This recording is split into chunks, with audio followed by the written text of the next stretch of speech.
आज माझ्यात भरभरून आळस भरला होता आणि मम्मी बनवत होती बिर्याणी. सो मी विचार केला तुमच्यासोबत रेसिपी शेअर करू.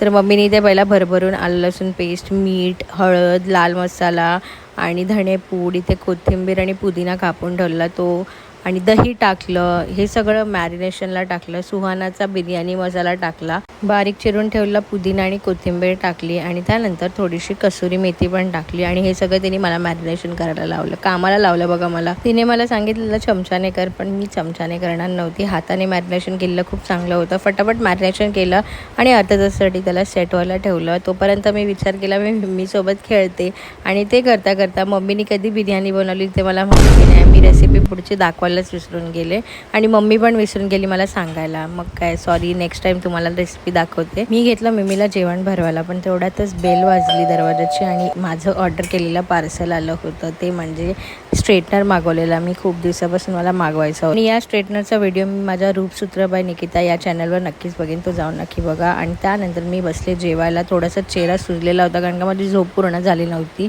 मस्तपैकी बिर्याणी खाल्ली आणि एक शूट करायचं होतं मला, ते पण आज येणार आहे 7 वाजता आपल्या यूट्यूब चॅनलवर रूपसूत्र बाय निकिता, त्याच्यावर नक्की जाऊन बघा. मग आले दुकानात आणि तिथे आल्यावर माझी मस्ती चालू होते, गरमी होते आणि कस्टमर पण होते, तर गरम होत होतं म्हणून टॉवेल ठेवला होता. याला मंचुरियन भेल बनवून दिली ध्रुमेलला आणि त्याला ना पाडवली असती त्याने, जस्ट आता बघा त्यांनी पाडवलीच असती. तर मला बोलत दीदी मी तुझ्याकडून घेतलं असतं परत.